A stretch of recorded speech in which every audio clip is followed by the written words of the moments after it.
எடுத்துக்கிறேன். விஜயதரணி, இப்போ பாஜக ஆளக்கூடிய மாநிலங்களிலேயே பெண்களுக்கு பாதுகாப்பற்ற ஒரு சூழல் இருக்கும்போது தமிழ்நாட்டோட நிலைமையை வந்து அவங்க கேள்வி கேட்கறதுல என்ன நியாயம் இருக்குன்னு சொல்றாரு? இல்ல, முற்றிலும் தவறான ஒன்று. இப்ப பாஜக ஆளுகிற மாநிலங்கள்னு எடுத்துக்கிட்டீங்கன்னா உத்தரப்பிரதேசத்தில் 7 லட்சம் வழக்குகள் பதிவாயிருக்கு. அதே 5 லட்சம் கடந்த 5,39,000 வழக்குகள் ஐபிசி எஸ்எல்எல்ல தமிழ்நாட்டில் பதிவாயிருக்கு. அதே 5 லட்சம் கடந்த வழக்குகள் மகாராஷ்டிரா, மத்திய பிரதேசம், குஜராத் எல்லாமே 2வது இடத்துல இருக்கு. இந்த 4 மாநிலமும் முதல் இடத்துல யூபி. இது என்ன டேட்டா? 7 லட்சம் வழக்குகள். நானே டேட்டாஸ் காட்றேன். தயவு செய்து டேட்டா வந்து மோடி போல அமித் ஷா போல போய் சொல்லாதீங்க. என்சிஆர்பியா மாநிலங்களவையில கொடுத்ததான்னு சொல்லணும். நான் கேக்குறேன். டேட்டாஸ் காட்டுங்க. டேட்டாஸ் காட்டுங்க. நான் டேட்டாஸ் உங்களுக்கு வந்து நான் உங்களுக்கு டேட்டாஸ் தேதிப்படி நான் படிக்கிறேன். என்சிஆர்பி டேட்டா என்ன ஆண்டு?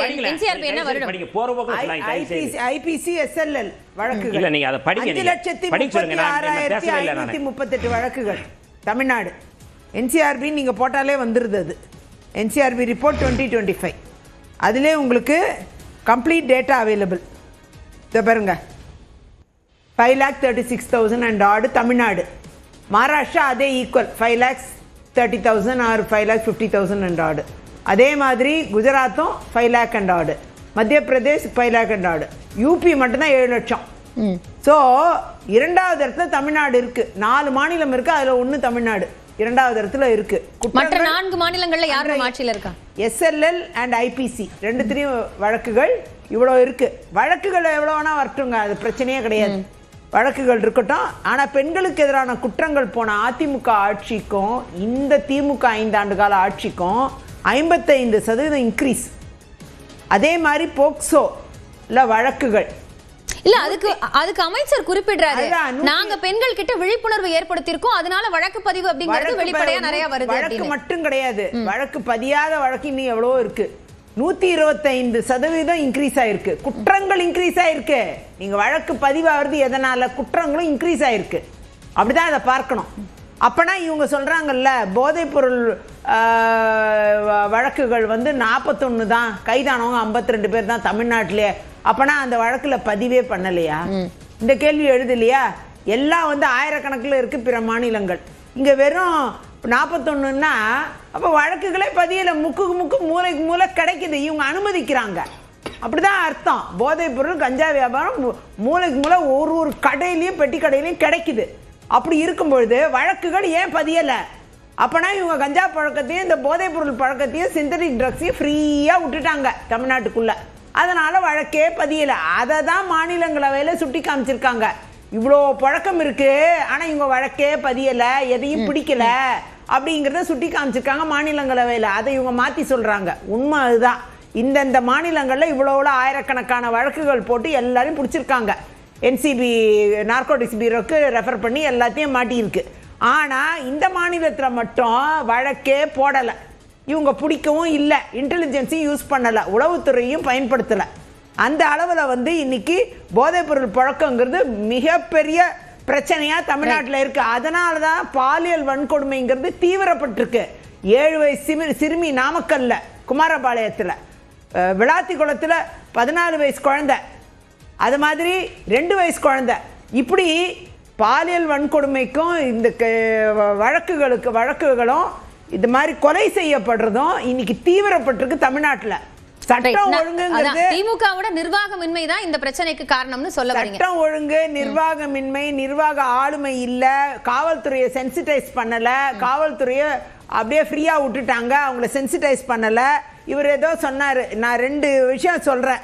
இல்ல, இந்த டாபிக்குள்ளே தேங்கிட வேண்டாம். நிறைய விஷயங்கள் தான். இன்னைக்கு போராட்டம் நடத்தினப்ப திரு சண்முகம் அவர்கள் ஏதோ சொன்னாங்க, இவர் சொன்னார். நான் கேட்கிறேன், திரு பொன்முடி அவர்கள் சொன்னாரு, நாமம் பட்டன்னு கேவலப்படுத்தினாரு. ஒட்டுமொத்த தமிழ்நாடு பொம்பளைங்களையும் ஒட்டுமொத்த இந்திய பெண்களையும் கேவலப்படுத்தினாங்க. என்ன நடவடிக்கை எடுத்தாங்க? திருப்பி கூப்பிட்டு அவருக்கு பதவி தானே கொடுத்துக்கிட்டு இருக்காங்க. அந்த அளவுல என்ன அதை வந்து சகோதரர் வன்னியரசுவோ இல்ல அவங்க தலைவர் திரு திருமாவளவனோ என்னைக்காவது கேள்வி எழுப்புனாங்களா? ஒரு நாள் கூட கேள்வி எழுப்புனது இல்லை. இந்த அந்த அளவுல வந்து இன்னைக்கு இவ்வளவு குற்றங்கள் நடக்குது இல்லையா தமிழ்நாட்டுல. நீங்க வெளி மாநிலங்கள்லாம் அங்க இருக்கட்டும், நாம இருக்கிறது தமிழ்நாட்டுல இவ்வளவு குற்றங்கள் நடக்குது இல்லையா? 7 வயசு சிறுமிக்கு கொடுமை நடந்தப்பயோ, 2 வயசு குழந்தைக்கு நீங்க மதிவான ஆளுங்கட்சிங்க, அவங்க சொல்ல மாட்டாங்க, எந்த பதிலும் சொல்ல மாட்டாங்க. ஆனா நான் சொல்லி முடிச்சிடுறேன். இல்ல நான் வரேன், உங்களோட பாயிண்ட்க்கு வரேன். நம்ம பிரேக்குக்கான டைம். அதாவது இந்த குற்றங்களுக்கு எதிராக இவங்க விடுதலை சிறுத்தைகள் என்னைக்காவது கேள்வி எழுப்பி இருக்காங்களா? இந்த கேள்விகள் எல்லாம் எழுப்ப தவறிய இவர்கள் என்ன பேசிட்டு இருக்காங்க? யாரை பத்தி? வன்னியரசு கிட்ட அதுக்கான பதில வாங்கிக்கலாம். வன்னியரசு கிட்ட அதுக்கான பதில். திரு மதிவாணன், இப்போ நீங்க கவுண்டர் பாயிண்ட்ஸ் வச்சிருக்கலாம். என்னோட கேள்வி என்னன்னா, இதையும் தாண்டி நம்ம விவாதிக்க வேண்டிய விஷயங்கள் அப்படின்னு இருக்கு. இப்போ நீங்க தொகுதி பங்கீட முடிச்சிட்டு அடுத்தடுத்த பணிகளை நேர்காணல் அப்படின்னு வேகப்படுத்தி இருக்கீங்க. ஆனா மாவட்ட செயலாளர்கள் கூட்டத்தில் முதலமைச்சர் சொன்ன விஷயம் அப்படிங்கிறது ஒரு எச்சரிக்கையா பார்க்கணுமா இல்ல கண்டிப்பா பார்க்கணுமா அப்படிங்கிற அம்சமும் இருக்கு. அது பற்றி என்ன சொல்றீங்க? அது எச்சரிக்கையும் இல்ல, கண்டிப்பும் இல்ல. எங்களுடைய ஆலோசனை கூட்டம் என்ன வழக்கமா திமுக மெக்கானிசம்ல இருந்து கொஞ்சம் மாறி இருக்கு. உட்கட்சியில பேசின ஒரு விஷயம், அதை வந்து பொதுவெளியில விவாதம் பண்ண வேண்டிய அவசியம் முதல்ல இல்லை. இன்னைக்கு வந்து நீங்க வந்து எடப்பாடி பழனிசாமி பேசுனது இல்லைன்னா வந்து பிஜேபி பேசுறாங்கன்னு சொல்றதுனால, 2 பேரும் கூட்டணியில் இருக்கிறதுனால சகோதரி போற போக்கில் அப்படியே சொல்லிட்டே போயிட்டாங்க. 2012 அதிமுக ஆட்சியில் 1943 கொலைகள் நடந்திருக்கு. அவங்களோட ஆட்சியில் 2020 1661 கொலைகள் நடந்திருக்கு. 2021 1597 கொலைகள் நடந்திருக்கு. 2025 அதோட ஆவரேஜை பார்த்தா குறைஞ்சி தான் இருக்குது, 1461. இது எந்த டேட்டா வந்து அவங்க 2 பேரும் சொன்னாங்கன்னு எனக்கு தெரியல ஃபர்ஸ்ட்டு. அதே மாதிரி வந்து அவங்க சொல்கிற மாதிரி 2020 அனைத்து குற்றச்சாட்டுகள் அடிப்படையில் பார்த்தீங்கன்னா 13,77,681 பதிவு செய்யப்பட்டிருக்கு வழக்குகள். அப்படி பார்த்தாலும் இன்றைக்கி குறைஞ்சி தானே இருக்குது. எந்த தரவுகள் அடிப்படையில் பார்த்தாலும் சட்ட ஒழுங்கு சிறப்பாக இருக்குதுன்றது தானே நீங்கள் காட்டுது. நாங்கள் சொல்கிறது எல்லாமே இன்றைக்கி நீங்கள் பெண்கள் பற்றி பேசும்போது நான் என்ன கேட்டேன், சிவி சண்முகம் பேசுனதை பற்றி கேட்டால் கடைசி வரைக்கும் சிவி சண்முகம் பேசுனது சரின்னு சொல்லலை, தப்புன்னு சொல்லலை, கண்டிக்கிறன்னு சொல்லலை, அதை ஒரு திசை திருப்புறீங்க. இப்போ பெண்களை பற்றி பேசும்போது அதே டேட்டாவில் 66,381 வழக்கு பதிவு செய்யப்பட்டிருக்கு உத்தரப்பிரதேசத்தில். மகாராஷ்டிராவில் 47,101 வழக்கு பதிவு செய்யப்பட்டிருக்கு. ராஜஸ்தான்ல 45,451, மத்திய பிரதேசத்துல 32,000. அதிலே தான் இருப்போம். டேட்டாக்குள்ள போனா அதிலே தான் இருப்போம். இல்ல இப்போ நீங்க பாதுகாப்பு இல்லைன்னு சொல்றீங்கன்னா நீங்க 2 பேருமே வந்து ஒரு காமன் மேன் கிடையாது. நீங்க இந்த மாநிலத்தை முன்னாடி ஆட்சி பண்ணிருக்கீங்க, நீங்க இப்ப ஆட்சி செய்யறீங்க. உங்களை உதாரணம் வச்சு பேச தானே முடியும். அப்ப அது எப்படி வந்து டேட்டா இல்லாம போயிடும்? நீங்க ஒரு குற்றச்சாட்டை சொல்லும் போது உதாரணத்துக்கு ஒரு பொள்ளாச்சி பாலியல் வழக்குல எத்தனை நாள் கழிச்சு நீங்க எஃப்ஐஆர் போட்டீங்க, அதையும் சேர்த்துல பேசணும். அப்போ ஒரு குற்றம் நடக்குதுன்னா அந்த குற்றத்தை ஒரு அரசாங்கம் எவ்வளவு வேகமா செயல்படுது, அதை எவ்வளவு சீக்கிரமா எஃப்ஐஆர் போடுறாங்க, சார்ஜ் ஷீட் போடுறாங்க, விசாரணை நடைபெறுது, குற்றவாளிக்கு தண்டனை வாங்கி தரப்படுது. அந்த மாதிரி நீங்க செஞ்சீங்களான்றதான கேள்வி. நீங்க மாறா விடுதலை பண்ணீங்க பில்கிஸ் பானு வழக்குல, உச்சநீதிமன்றம் கண்டிச்சதுக்கு அப்புறம் தானே திரும்ப இதுவாச்சு. அப்போ நீங்க எப்படி அதை தார்மீக அடிப்படையில் கேள்வி கேட்குறீங்கன்றதா? அது நீங்க மக்களால் தேர்ந்தெடுக்கப்பட்டவங்க தான், யார் இல்லைன்னு சொன்னா. ஆனா ஒரு நாளாவது மக்களுக்காக போராட்டம் பண்ணுங்கன்னு சொன்னோம். இதே பெட்ரோல் விலை உயர்வை கண்டிச்சு அதிமுக களத்துல போராட்டமே பண்ணலையா கடந்த 5 ஆண்டுகள்ல? இப்போ ஒன்றிய அரசு கண்டிச்சு நாங்க பேசுறோம்ல, அந்த மாதிரி குறைந்தபட்சம் ஒன்றிய அரசு கண்டிச்சு அது பேசி இருக்கணும்ல.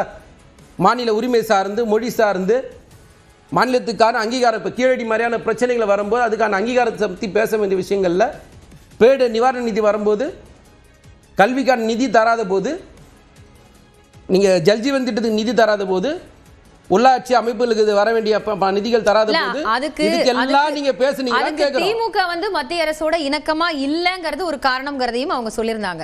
சரி, உங்க காலத்துல பேரிடர் நிவாரண நிதிக்கு எத்தனை ஆயிரம் வாங்கிட்டீங்க? நாங்க அதான் சொல்றாரே சார் எடப்பாடி, நாங்க வந்தா மத்திய அரசு எப்படி வந்து அதுக்கான நிதி வாங்கணும் எங்களுக்கு தெரியும். என்ன கேக்குறேன், உங்களுக்கு சேர்த்து தான் நாங்க பேசணும். நீங்க 4.5 வருஷம் நீங்க ஆட்சியில இருந்தீங்க, அம்மையோட சேர்த்து 10 வருஷம் ஆட்சியில இருந்தீங்க.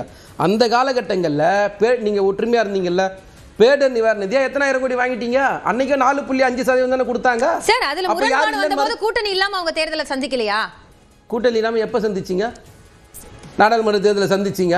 உள்ளே வெளியே மாதிரி நீங்க இந்த தேர்தலை தள்ளி நில்லுங்க, நாங்க ஒண்ணி நில்லுங்க, இன்னைக்கு எல்லாம் ஒண்ணாயிட்டீங்கல்ல, எல்லாம் ஒண்ணு தானே. நீங்க தேர்தல் காலங்கள்ல அவங்க எடுக்கக்கூடிய முடிவு சார். அததான் சொல்ல வர. உங்களுக்கு வந்து மறைமுகமா 2 பேரும் கூட்டணி வச்சிருந்தீங்க, இப்ப அந்த கூட்டணி வெளிப்படையா தெரிஞ்சிருக்கு, அவ்வளவுதான் வித்தியாசம். ஆனா எங்களை பொறுத்த வரைக்கும் பிஜேபி அதிமுகன்ற கட்சி மக்களால் புறக்கணிக்கப்பட்ட கட்சி. நீங்க 2 பேருமே தமிழ்நாட்டு மக்கள் 2014 இருந்து பிஜேபி தமிழ்நாட்டு மக்கள் புறக்கணிக்கிறாங்க. யாரும் மறுக்கவே முடியாது. 2014 இருந்து பிஜேபி இங்க ஜெயிக்கல. நீங்க சட்டமன்ற தேர்தலில் கூட ஒரு 4 சீட்டு வந்திருக்கீங்கன்னா இனிமே அது எங்களுக்கு இருக்காது, எங்களுக்கான விஷயங்கள் நடக்கும், எங்களோட ஸ்ட்ரென்த்தை நாங்க ப்ரூவ் பண்ணுவோங்கிறது எல்லாம் காத்த கிளி மாதிரி தான் காத்திருக்கணும். இது வரும் அது வரும் ஒன்றும் வராதிங்க. தமிழ்நாட்டு மக்களை பற்றி உங்களுக்கு தெரியல. தமிழ்நாட்டு மக்கள் வாக்களிக்கும் போது ரொம்ப தெளிவாக இருப்பாங்க. கல்வியில் சிறந்த தமிழ்நாடு இது. இந்த மக்கள் வந்து ரொம்ப தெளிவான மக்கள். ஆனால் எங்கள் மக்களை பொறுத்த வரைக்கும் பிஜேபி எங்கே வைக்கணுன்றது தெளிவாக அவங்க பண்ணுவாங்க இந்த எலெக்ஷனில். பாருங்க, வெயிட் பண்ணி.